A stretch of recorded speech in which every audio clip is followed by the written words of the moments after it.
English လေ့လာနေပေမဲ့မတိုးတက်လာဘူးလို့ခံစားနေရတဲ့လူတွေထဲမှာတူညီတဲ့အမှားတစ်ခုရှိကြပါတယ်။အဲ့ဒါကတော့ vocabulary ကိုအဓိပ္ပာယ်ပဲသိပြီးတော့သူ့ရဲ့ word family တွေ collocations တွေကိုမသိတာပါ။ဒီနေ့ကတော့ဒီ vocabulary ကိုဒီ AI တွေ dictionary တွေသုံးပြီးတော့ပေါ့နော် ChatGPT သုံးပြီးတော့ဘယ်လိုလေ့လာရမလဲ self study ဘယ်လိုလုပ်မလဲspeaking and writing ကိုဘယ်လိုမျိုးလေ့ကျင့်မလဲဆိုတဲ့ဟာကိုပလိုက်ကိုယ်တိုင်ဘယ်လိုမျိုးလေ့လာခဲ့တယ်လဲပေါ့နော်ပလိုက်ရဲ့ learning journey လေးကိုလည်း sharing လုပ်ပေးမှာဖြစ်ပါတယ်လူတော်များများကလေဒီ vocabulary ကိုအတိတ်ပဲသိုံလောက်မှာပဲရပ်ထားကြရပေါ့နော်အတိတ်ပဲသိုံနဲ့မရပါဘူးသူ့ကိုစာကြောင်းထဲမှာဘယ်လိုမျိုးထည့်သုံးရမလဲဆိုတာကိုသိရမယ်ဥပမာအဖြစ်ပလိုက်တော့ picnic ဆိုတဲ့စလုံးပေါ့နော်ဒါပလိုက်ဟို3တန်းကလေးကတီးတဲ့စလုံးဖြစ်တယ်ပေါ့နော် picnic ဆိုတဲ့စလုံးပေါ့ဒါပေမဲ့ပလိုက်ចောင်းသားတော်များကိုမေးကြည့်တဲ့အခါမှာpicnic ကိုတီးကြတယ်ဒါပေမဲ့စာကြောင်းထဲမှာထည့်သုံးကြည့်လို့ပြောရင်go to a picnic လား go picnic လား go to picnic လားအဲ့လိုမျိုးပေါ့နော်ရေးရမထွက်လာဘူးတိတိကျကျမသုံးတတ်နေဘူးပေါ့နော်အဲ့ဒါကြောင့်မလို့ Play တို့ကဒီစလုံးကို Play နဲ့တူတူ Longman Dictionary နဲ့ပြီးတော့ ChatGPT မှာကိုလေ့လာခြင်းတဲ့ vocabulary တွေကိုဘယ်လိုမျိုးတိတိကျကျတောင်းမလဲဆိုတဲ့ဟာကို sharing လုပ်ပေးမှာဖြစ်ပါတယ် let's see Longman Dictionary ကိုတွားလိုက်ပါPlay တော့လေ dictionary ကတော့အများကြီးသုံးလို့ရတယ်ပေါ့နော်ဒီ Play ကတော့ Longman Dictionary ကိုသုံးခိုင်းတယ်ဆိုတာကဒါတော့ English စကားလုံးကို English လိုပဲကြည့်တာပေါ့နော်တချို့ကကျတော့English လို့စလုံးပေါင်းမသိတဲ့အခါကျတော့ English vocabulary မသိတဲ့အခါကျတော့ဘယ်လိုလုပ်ရမလဲလို့မေးတယ်ပေါ့နော်အခါကျရင်တော့ကိုကမြန်မာ to English ထဲမှာကြည့်ပါမြန်မာ to English မှာမြန်မာလို့အရင်ရှာကြည့်ပြီးတော့မှ English လို့ထွက်လာလိမ့်မယ်ပေါ့နော်အဲ့ဒါကိုကိုကထပ်ပြီးလေ့လာချင်တယ်ဆိုရင် Longman Dictionary ထဲမှာသွားကြည့်ပေါ့နော်ဘာလို့လဲဆိုတော့မြန်မာ English to မြန်မာ Dictionary ထဲမှာကျတော့အဓိပ္ပာယ်သိအောင်လောက်ပဲပြောပြထားတယ်ပေါ့နော်ဆိုတော့အဲ့ဒါတော့တစ်ချက်ပေါ့နော် so let's see ဒီမှာ picnic ဆိုတဲ့စာလုံးကိုကြည့်အောင် picnic ဆိုတဲ့စာလုံးကိုကြည့်မယ်ဆိုရင် Play တို့ကဒီမှာအတန်ထွက်လေးပါပါတယ်ပေါ့နော် picnic right so ဒီမှာအဓိပ္ပာယ်လေးပေးထားတယ် if you have a picnic you take food and eat it outdoors especially in the country ပေါ့နော် so အဓိပ္ပာယ်သိသွားပြီဒါအဓိပ္ပာယ်ငယ်လေးတွေအကုန်လုံးသိထားကြတာဖြစ်တဲ့အတွက်ဒါကိုသိမပြောတော့ဘူး so ဒီနေရာမှာဘယ် verb နဲ့တွဲသုံးလဲဆိုတာကိုဒီနေရာမှာကြည့်အောင်နဲ့ကိုကမြင်ရတယ်ပေါ့နော်ဥပမာဖြင့် see we decided to have a picnic ငါတို့ have a picnic down by the lake ရေကန်နားမှာငါတို့ picnic ပျော်ပွဲစားဖို့ငါတို့ဆုံးဖြတ်လိုက်တယ်ပေါ့နော် so နောက်တစ်ခုဘာနဲ့တွဲသုံးလို့ရလဲဆိုတော့ go on a picnic go for a picnic go on a picnic နဲ့လည်းသုံးလို့ရတယ် go for a picnic နဲ့လည်းသုံးလို့ရတယ် for example we could go on a picnic today ငါတို့ဒီနေ့ picnic သွားလို့ရတယ်ပျော်ပွဲစားထွက်လို့ရတယ်ပေါ့နော်နောက်တစ်ခု a picnic table ဆိုအဲ့ဆိုတော့ကိုကဒီနေရာမှာတစ်ခုတည်သွားပြီ picnic ကို play တော့ have a picnic နဲ့သုံးလို့ရတယ်လို့မျိုး go on a picnic go for a picnic အဲ့နဲ့သုံးလို့ရတယ်နောက်တစ်ခုကြည့်လိုက်ပါဒီမှာ picnic area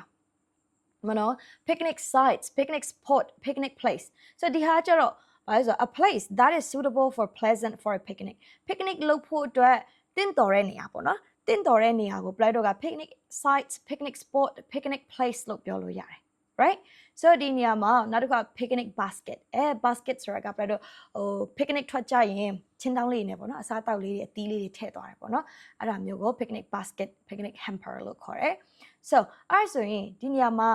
ဒီမှာကြည့် picnic lunch picnic tea picnic supper ပေါ့နော်ကိုကဒီနေရာမှာ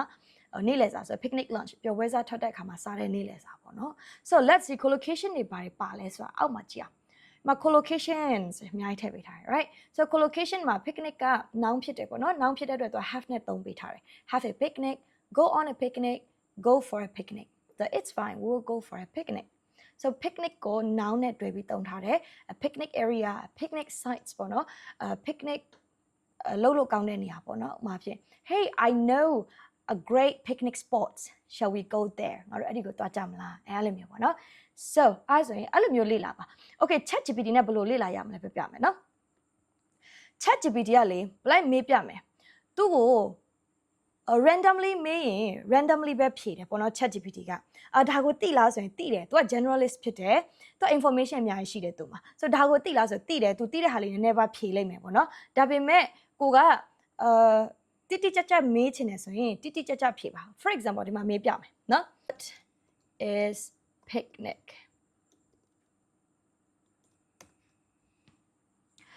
so ဒီမှာ picnic လို့ပြောရင်သူကအများကြီးပဲပို့ပေးတယ်ပေါ့နော်ဒီမှာ picnic is an outdoor အဓိပ္ပာယ်တော့ပါတယ်နောက်တစ်ခုကကျတော့ food and drink ပါတယ် a picnic blanket ပါတယ် games ပေါ့နော်ပြီးတော့ဒီမှာ we went on a picnic in the park last Sunday so ဒီ what if picnic လို့ပြောရင် picnic ကဒီလောက်ပဲဆိုတာသူရှင်းပြထားတယ်ပေါ့နော်ဆိုအဲ့လိုမျိုးမဟုတ်ဘဲနဲ့ apply တော့ကဒီမှာfor example apply ကသူ format လေးပေးလိုက်မယ် I am an A2 to B1 level student ဒီနေရာမှာကိုက A2 B1 မဟုတ်ဘူးဆိုရင်လည်း I'm A1 to A2 level student ပေါ့နော်ဒါမှမဟုတ်လည်း A1 student level student ပေါ့နော်ဒါမှမဟုတ်လည်း beginner level student ကိုကြိုက်တာပြောလို့ရတယ် so I'm an A2 to B1 level student imagine you are a professional English instructor နင်က professional English instructor တယောက်ဖြစ်တယ်ဆိုပါဆို every time I ask you vocabulary ငါနင့်ကို vocabulary မေးတိုင်း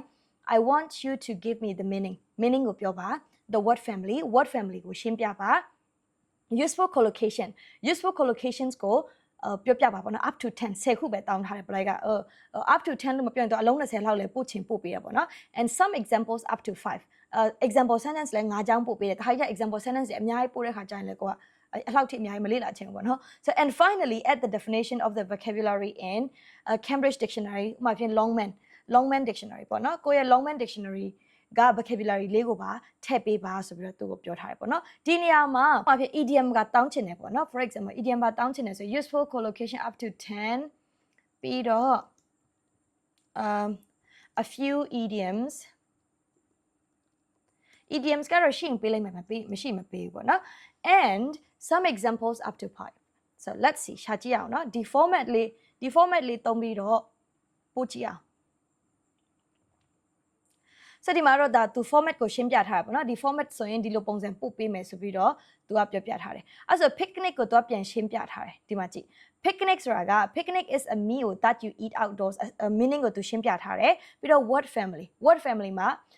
picnic က noun ဖြစ်တယ်ပြီးတော့ picnic ကို verb အနေနဲ့လည်းသုံးလို့ရတယ်ပြီးတော့ useful collocations ကို10လုံးတောင်းထားတဲ့အတွက်10လုံးပေးတယ် right idiom and expression ကကြတော့ go on a picnic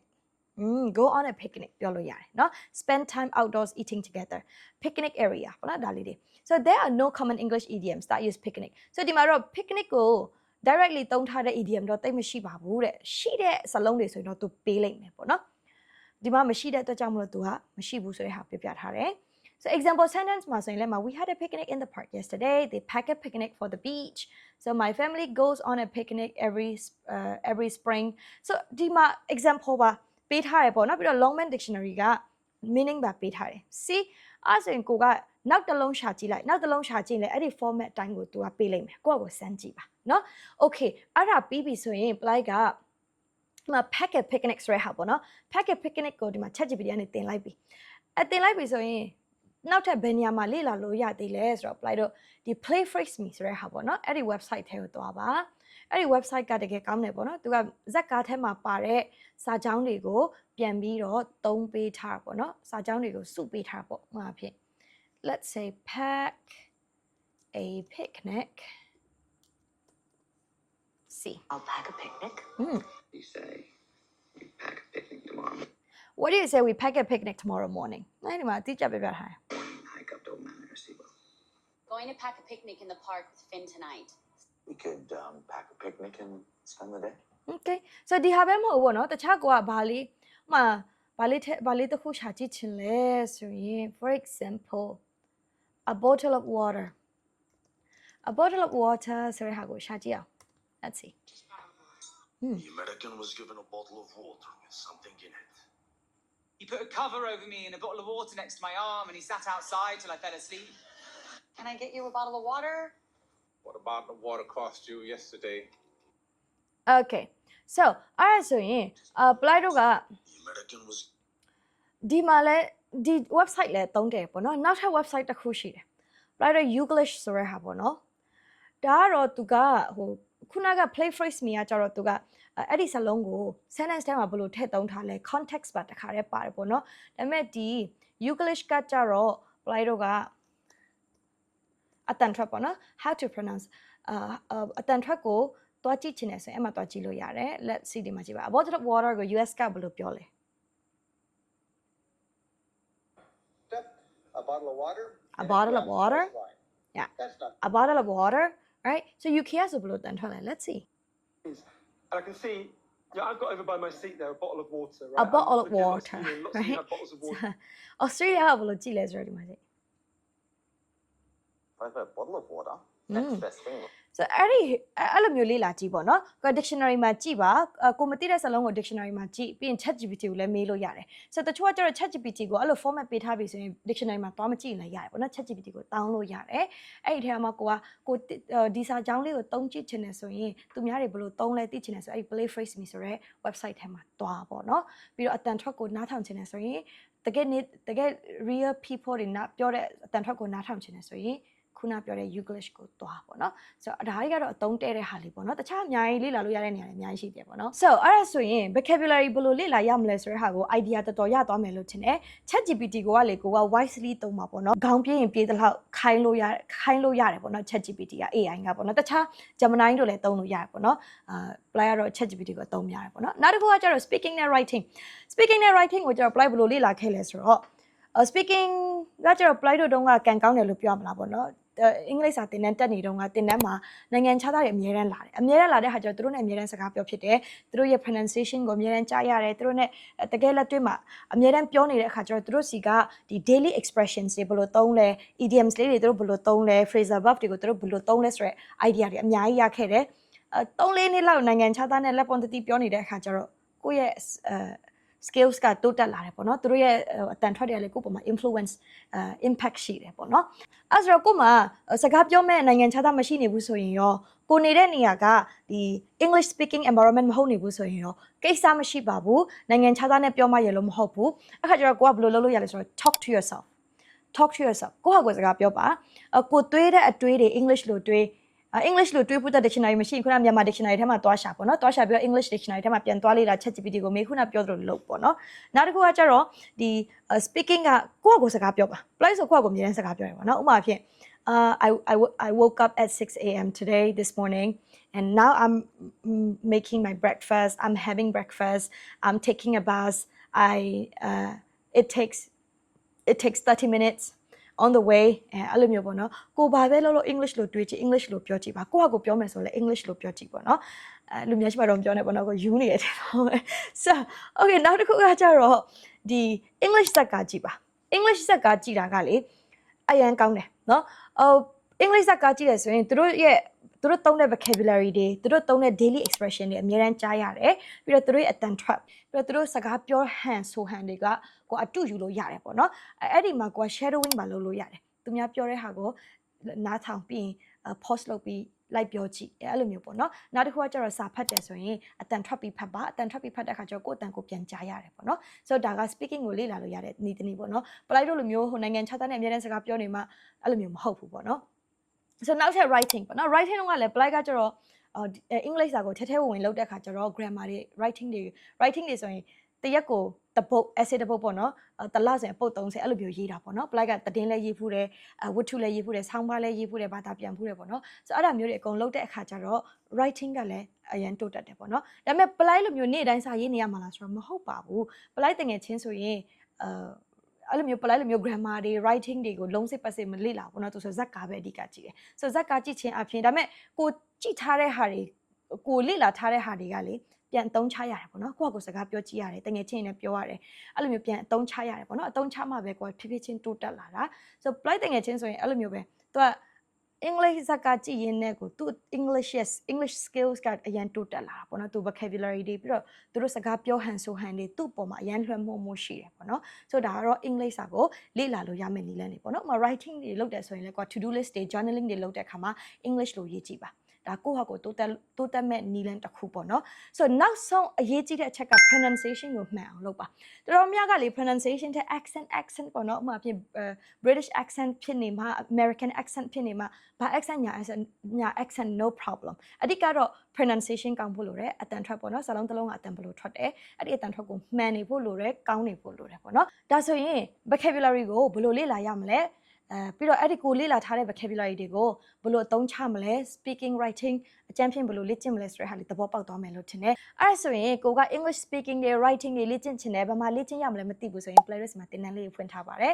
်ပထမဆုံးကတော့ basic grammar ပေါ့နော် basic grammar ကတော့အခြေခံလုံးဝမရှိတဲ့လူတွေစပြီးတက်လို့ရတယ်ပြီးရင် basic speaking class ပေါ့နော် basic speaking class ကကျတော့အခြေခံကနေဒီ daily conversation တွေကို apply တော့ train ပေးတယ်elementary မှာလည်း ဒီ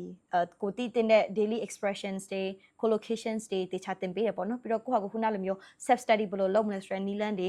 pre intermediate intermediate ပေါ့နော်အစားရှိပါတယ်ဒါတွေကတော့ဒီ pre intermediate intermediate တို့ရောက်သွားပြီဆိုရင်ပြတော့ textbook တွေကံပြီးမတင်ဘဲနဲ့တကယ်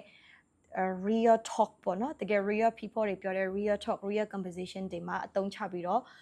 ပြီးတော့ self study ဘယ်လိုလုပ်ရမလဲပေါ့နော်ဆရာမရှိဘဲနဲ့ဘယ်လိုလေ့လာမလဲဆိုတဲ့ဟာတွေကိုပါအသေးစိတ် intensive training လုပ်ပေးပါတယ်အဲဆိုရင်ဒီနေ့ပလိုက်ရှင်းပြတဲ့ဘယ်လိုလေ့လာရမလဲဆိုတဲ့ဟာလေးကိုလည်းသဘောပေါက်သွားမယ်လို့ထင်တယ်အားလုံးကိုကျေးဇူးတင်ပါတယ် thank you so much see you in the next video bye